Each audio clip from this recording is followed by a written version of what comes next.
DEDK academy एक free educational channel है जिसका उद्देश्य ऐसे लोगों की सहायता करना है जिनके पास समय या संसाधनों की कमी है, लेकिन जो पढ़ना चाहते हैं और अपने दम पर आगे बढ़ना चाहते हैं। हम ऐसे छात्रों को एक ऐसा मंच प्रदान करना चाहते हैं जहां सभी लोग अपनी पढ़ाई पूरी कर सकें, सशक्त बनें और जीवन में आगे बढ़कर समाज को और बेहतर बना सकें। यही हमारी इस राष्ट्र देवता के प्रति सच्ची श्रद्धांजलि है।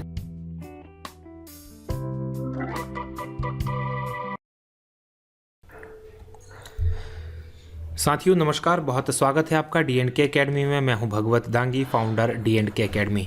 और आज के हमारे भारतीय राज्य व्यवस्था का ये दूसरा वीडियो है जिसमें हम बात करेंगे संवैधानिक इतिहास की, और ये संवैधानिक इतिहास का पार्ट 1 है। संवैधानिक इतिहास को 2 से 3 पार्टों के अंदर में हम पूरा करेंगे और इसको समझेंगे कि किस तरह से जो संविधान का जो इतिहास है वो किस तरह से संविधान के बनने में उसने क्या सहयोग किया, उसके क्या प्रावधान थे और किस तरह से उसने जो हमारा संविधान थे उसको अफेक्ट किया है। अब ये जो हमारा वीडियो होगा ये आपके लिए IAS के लिए, PCS के लिए और जो दूसरे कॉम्पिटिटिव एग्जाम है सभी के लिए समान रूप से उपयोगी होने वाला है, क्योंकि काफ़ी डिटेल में जाके हमने इन चीज़ों को समझाया है ताकि आपके जो बेसिक कॉन्सेप्ट्स हैं वो क्लियर हो सकें। तो चलिए शुरू करते हैं।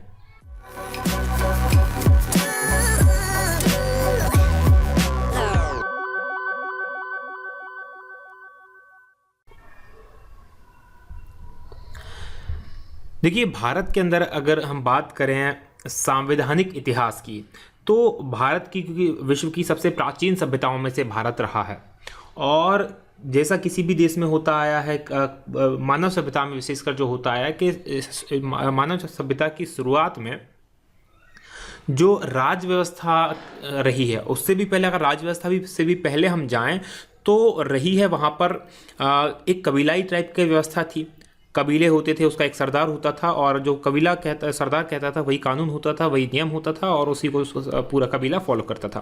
फिर उसके बाद धीरे धीरे राजतंत्र पनपे, छोटे छोटे राजे रजवाड़े बने, फिर उनका आकार बढ़ता गया। तो मौर्य काल जैसे और गुप्त काल जैसे बड़ी बड़ी डायनेस्टी, बड़े बड़े राज व्यवस्थाएँ पनपी। फिर समय बीतता गया और फिर जब मध्यकाल के बाद भारत के अंदर यूरोपीय कंपनी का आगमन हुआ तो उस समय एक नई तरह की व्यवस्था को हमने देखा। चूंकि भारत पर इंग्लैंड के द्वारा 200 साल लगभग शासन किया गया, तो वहाँ की जो ईस्ट इंडिया कंपनी थी जब भारत आई, उसने किस तरह से यहाँ चीज़ें की और क्योंकि भारतीय संविधान पर सबसे अधिक प्रभाव पड़ा है तो ब्रिटेन का पड़ा है। तो हम ये पूरा समझेंगे भारतीय राज्य व्यवस्था में ब्रिटेन का क्या प्रभाव रहा। देखिए, सबसे पहले बात करते हैं भारतीय ईस्ट इंडिया कंपनी की, क्योंकि भारत में ब्रिटेन के शासन की शुरुआत जो की थी वो ईस्ट इंडिया कंपनी के द्वारा की गई थी। 1599 31 दिसंबर की रात यानी कि 1600 में सबसे पहले ईस्ट इंडिया कंपनी की स्थापना होती है इंग्लैंड के अंदर, और वहां से इंग्लैंड की महारानी जो थी उनके द्वारा अनुमति दी जाती है भारत और पूर्वी देशों के साथ व्यापार करने की। 20 सालों के लिए कंपनी को अनुमति दे दी जाती है कि आप चाहें जाएं और वहां पर व्यापार करें। तो ये तो बात हुई। अब 1600 से लेके 1700 तक की अवधि की बात करते हैं। देखिए, 1600 से लेके 1757 तक की जो अवधि थी वो एक कंपनी ने व्यापारिक कंपनी की तरह बिताया, लगभग 150 साल। उनका उद्देश्य सिर्फ था व्यापार करें और मुनाफा कमाएं, उसके अलावा वो और किसी चीज का उनका उद्देश्य नहीं था। लेकिन जब उन्होंने तत्कालीन भारत की स्थितियों को देखा तो उन्होंने देखा कि यहाँ के राजा महाराजाओं में को अगर हम डोमिनेट कर लें और यदि हम राजनीतिक शक्ति और प्राप्त कर लें तो हमारा जो मुनाफा है वो कई गुना बढ़ सकता है। बस इसी को लेके धीरे धीरे उन्होंने पैर जमाने शुरू किए और पहला, और हालांकि शुरुआत बहुत पहले इन्हें कर दी थी 1700 के आसपास से, लेकिन जो पहला जो इनका मजबूत पैर जमा, जो मजबूती की बात आई वो होता है 1757 के अंदर जब प्लासी का युद्ध हुआ। देखिए, प्लासी का युद्ध जो हुआ था बंगाल के नवाब सिराजुद्दौला और अंग्रेजों के बीच हुआ था। तो बंगाल का नवाब जो थे सिराजुद्दौला वो इसके अंदर हार गए थे, और जब वो हारे तो फिर जो 1757 के बाद कंपनी का जो शासन था भारत के अंदर वो एक तरह से इस्टेब्लिशमेंट थी, एक तरह से उनका यहाँ पर पैर जमाना था। हालांकि अभी भी उन्होंने शासन में डायरेक्ट वो नहीं आए। उन्होंने जो मीर कासिम था मीर कासिम को अपना प्रतिनिधि बना दिया और उससे शासन करवाने लगे। लेकिन अब क्या होता है कि जो मीर कासिम था वो कठपुतली टाइप का था, और कुछ समय के बाद 1764 के अंदर एक और इनका युद्ध होता है। 1764 में मुगल बादशाह एक तरफ तीन त्रिकोणीय संघर्ष होता है। त्रिकोणीय संघर्ष से मतलब एक तरफ तीन लोगों की टीम होती है, एक तरफ अंग्रेज अकेले होते हैं। एक तरफ है मुगल बादशाह शाह आलम द्वितीय, साथ में है अवध का नवाब शुजाउद्दौला और मीर जाफर। ये तीन लोग मिलकर अंग्रेजों से युद्ध किया 1764, जिसको जाना जाता है बक्सर के युद्ध के नाम से। देखिए ये जो युद्ध था ये सबसे बड़ा निर्णायक युद्ध था।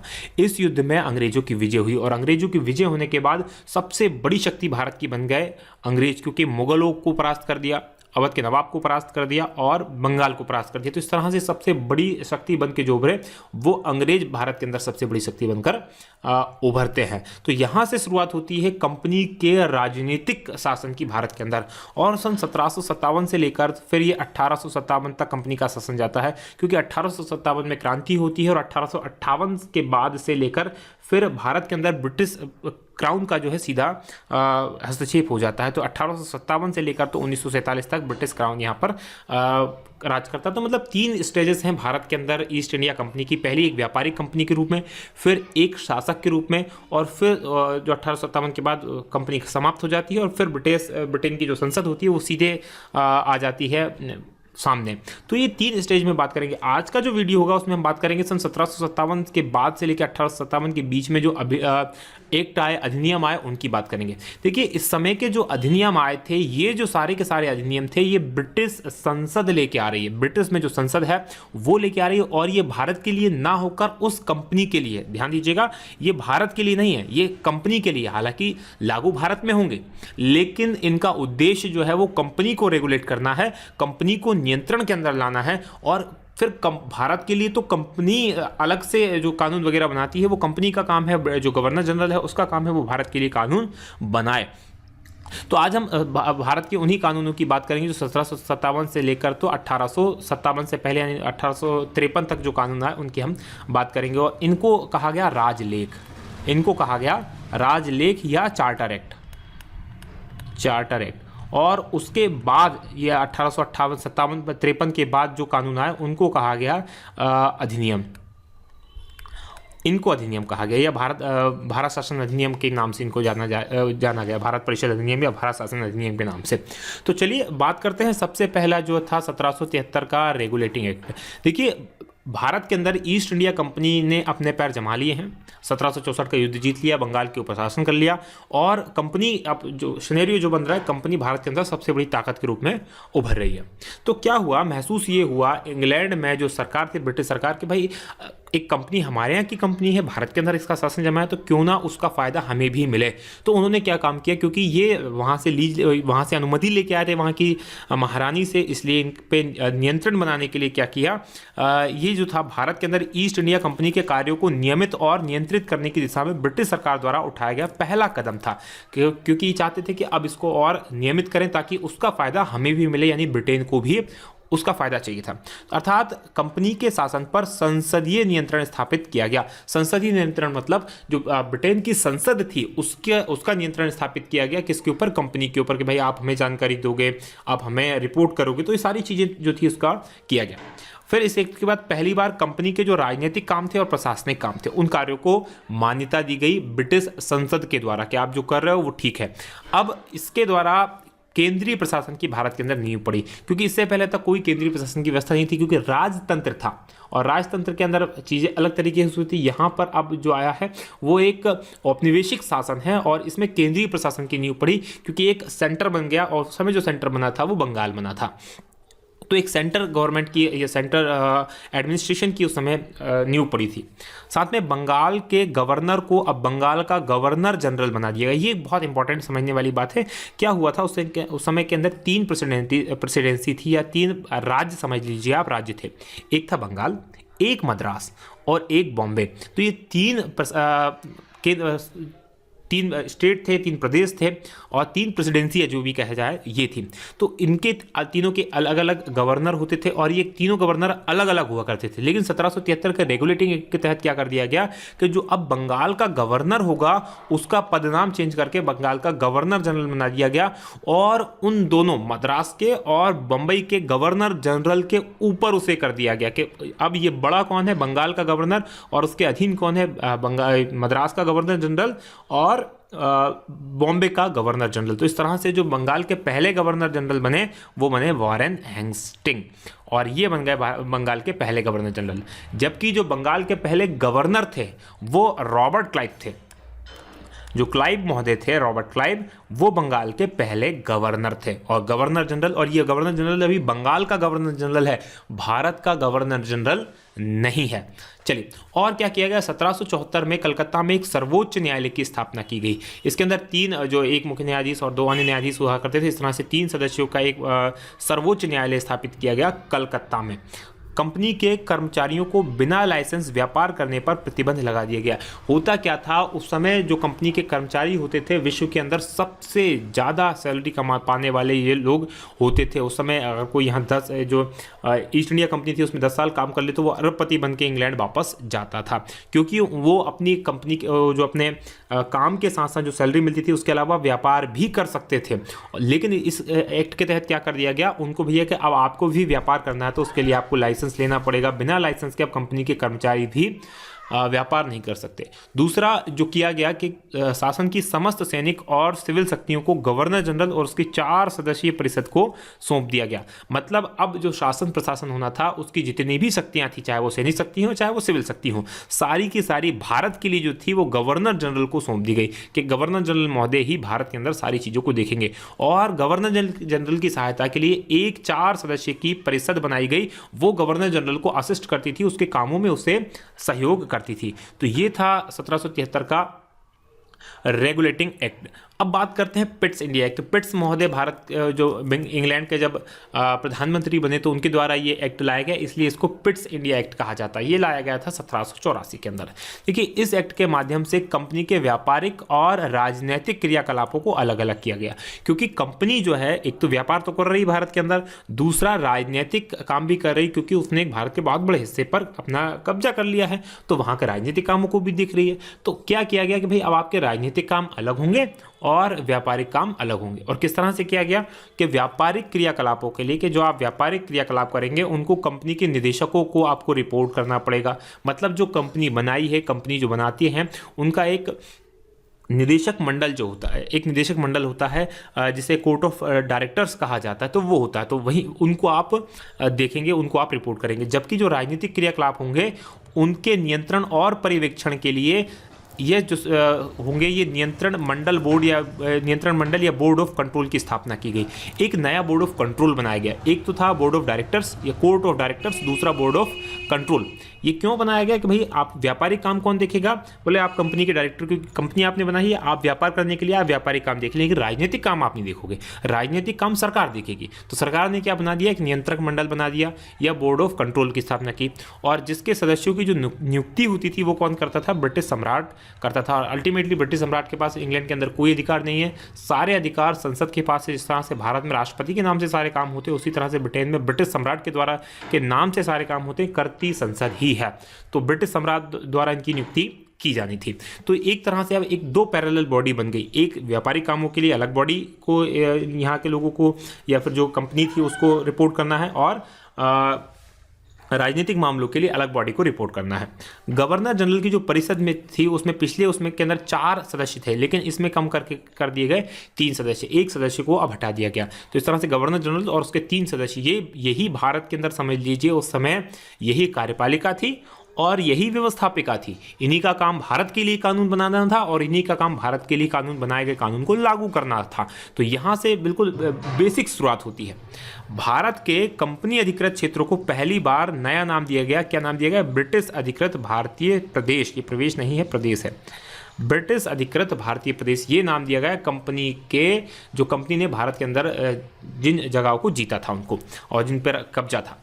भारत में नियुक्त अंग्रेज अधिकारियों के अवैध कार्यों पर मुकदमा चलाने के लिए इंग्लैंड में कोर्ट की स्थापना की गई, क्योंकि भारत के अंदर रहते थे, वो रिश्वत लेते थे, इस तरह की सारी चीज़ें करते थे, तो उनको समाप्त करने के लिए एक कोर्ट की स्थापना की गई। लेकिन ये कोर्ट इंग्लैंड में था, मतलब भारत के अंदर कोई गलती कर रहा है अंग्रेज अधिकारी तो उस पर कोर्ट जो केस चलेगा वो इंग्लैंड के अंदर चलता था। फिर गवर्नर जनरल को जो था प्रांतीय सरकारों को बर्खास्त करने का अधिकार दे दिया गया कि गवर्नर जनरल चाहे तो जो प्रांत की सरकारें हैं, चाहे वो मद्रास की हो चाहे बॉम्बे की हो, तो इन सरकारों को बर्खास्त कर सकता था कौन? Governor general.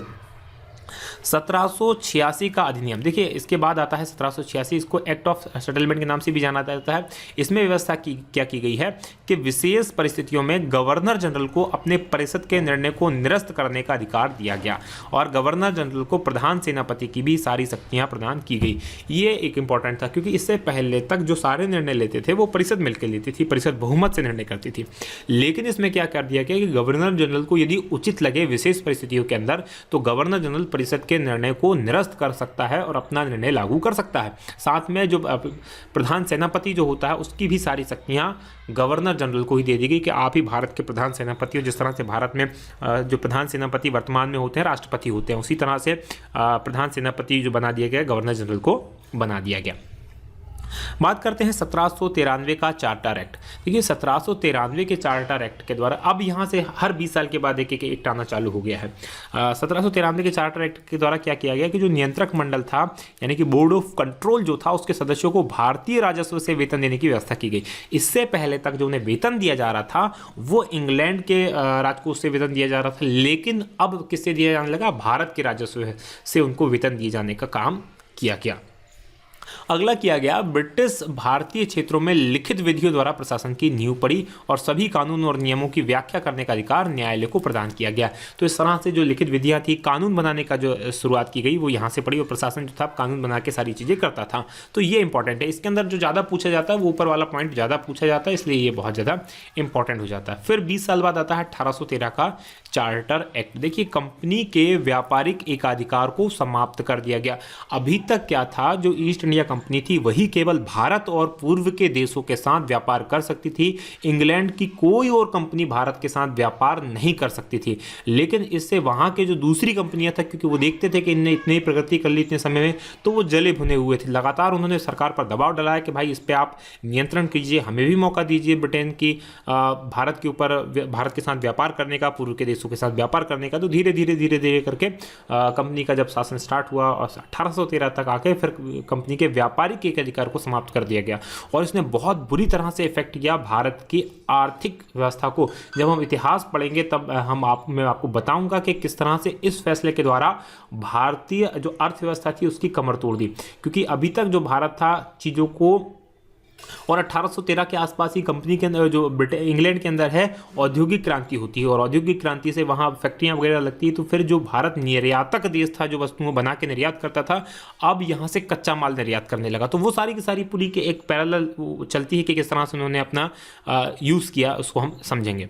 तो कंपनी के व्यापारिक एकाधिकार को समाप्त कर दिया गया।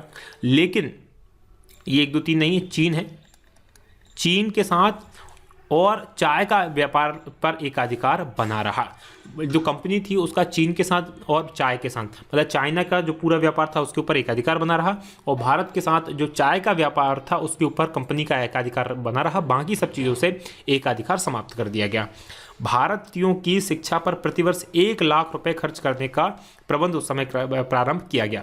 साथ में जो मशीनरी थे, ईसाई मशीनरी को भारत में धर्म प्रचार करने की अनुज्ञा दे दी कि मतलब जो ईसाई लोग थे वो भारत में आ सकते हैं और अपने धर्म का प्रचार कर सकते हैं। तो ये जो 1813 का अधिनियम था उसमें किया गया।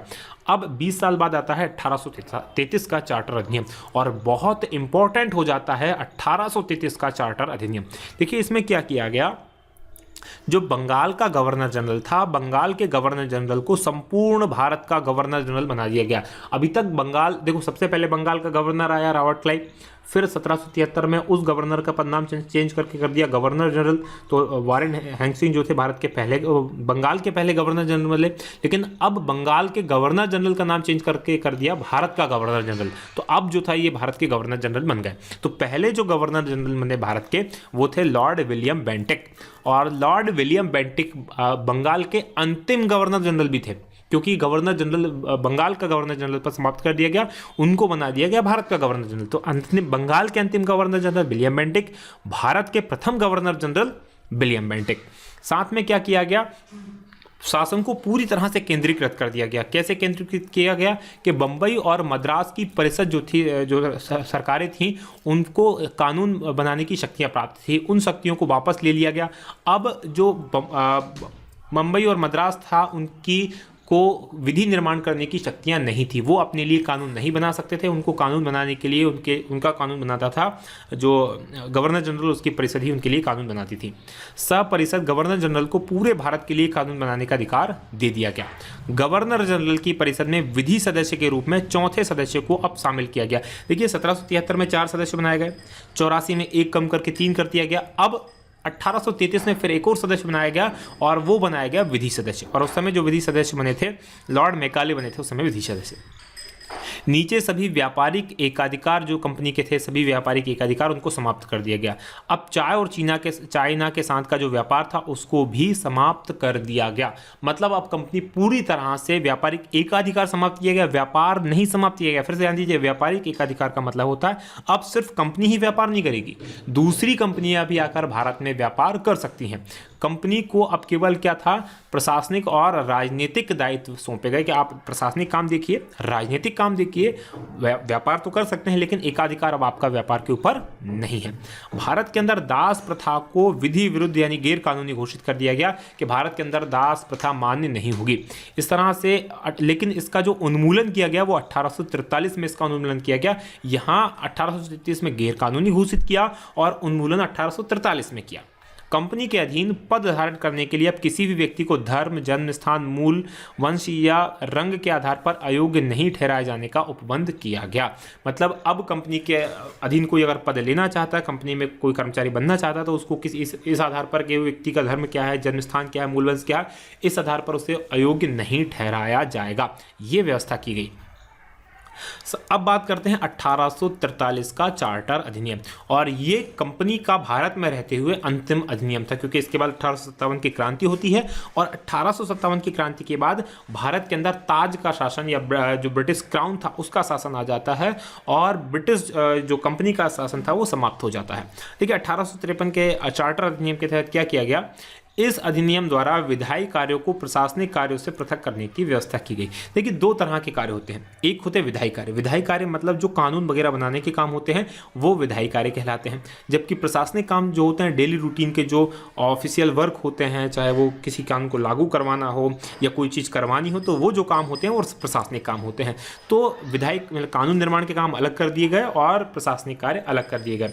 विधि निर्माण हेतु अब एक संस्था बनती भारत के अंदर, विधि निर्माण यानी कानून बनाने के लिए भारत के लिए एक अलग 12 सदस्यीय विधान परिषद की स्थापना की गई।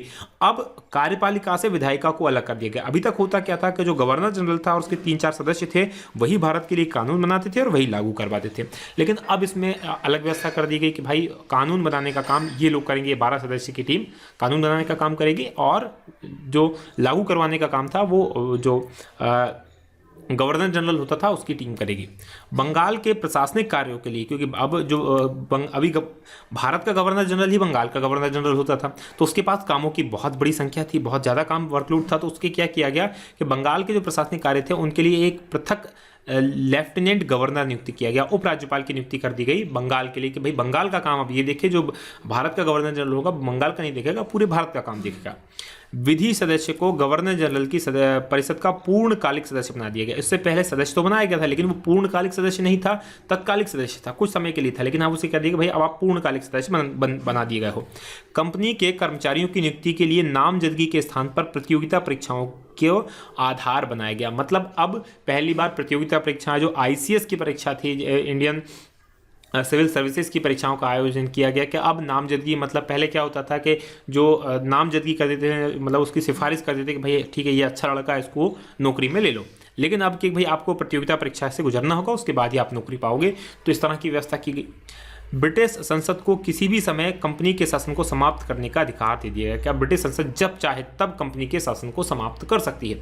साथ में निदेशक मंडल जो था उसके सदस्यों की संख्या 24 से कम करके 18 कर दी गई। यानी बोर्ड ऑफ डायरेक्टर्स जो थे, क्योंकि अभी भी बोर्ड ऑफ कंट्रोल अलग चल रहा है, बोर्ड ऑफ डायरेक्टर्स अलग चल रहा है, तो जो निदेशक मंडल था, बोर्ड ऑफ डायरेक्टर्स जो थे, उनकी संख्या कम कर दी गई, 24 से कम करके 18 कर दी गई। तो ये था 1853 का चार्टर अधिनियम। उसके बाद हो जाती है 1857 की क्रांति और भारत के अंदर आ जाता है ब्रिटिश क्राउन का शासन। तो अगले वीडियो में हम बात करेंगे कि किस तरह से जो 1858 का पहला भारत शासन अधिनियम आया या भारत परिषद अधिनियम आया, उसके बाद किस तरह से चीज़ें चेंज हुई और क्या क्या हुआ। तो चलिए आज का वीडियो हम यहीं समाप्त करते हैं। बहुत बहुत धन्यवाद। आपको यदि ये वीडियो पसंद आया तो आप इसे लाइक करें, अपने दोस्तों के साथ शेयर करना बिल्कुल ना भूलें और कमेंट करके हमें ज़रूर बताएं कि आपको ये वीडियोस कैसे लग रहे हैं। और मैं यहाँ पर और बहुत सारी वीडियो जो हैं आपके लिए 4 वीडियो डाले देता हूँ, आप इन वीडियोस को देखिए। तब तक हम बनाते हैं आपके लिए इसी तरह के और शानदार और उपयोगी वीडियोस। हमारी बात को हम करेंगे यहीं समाप्त। बहुत बहुत धन्यवाद। जय हिंद, जय भारत।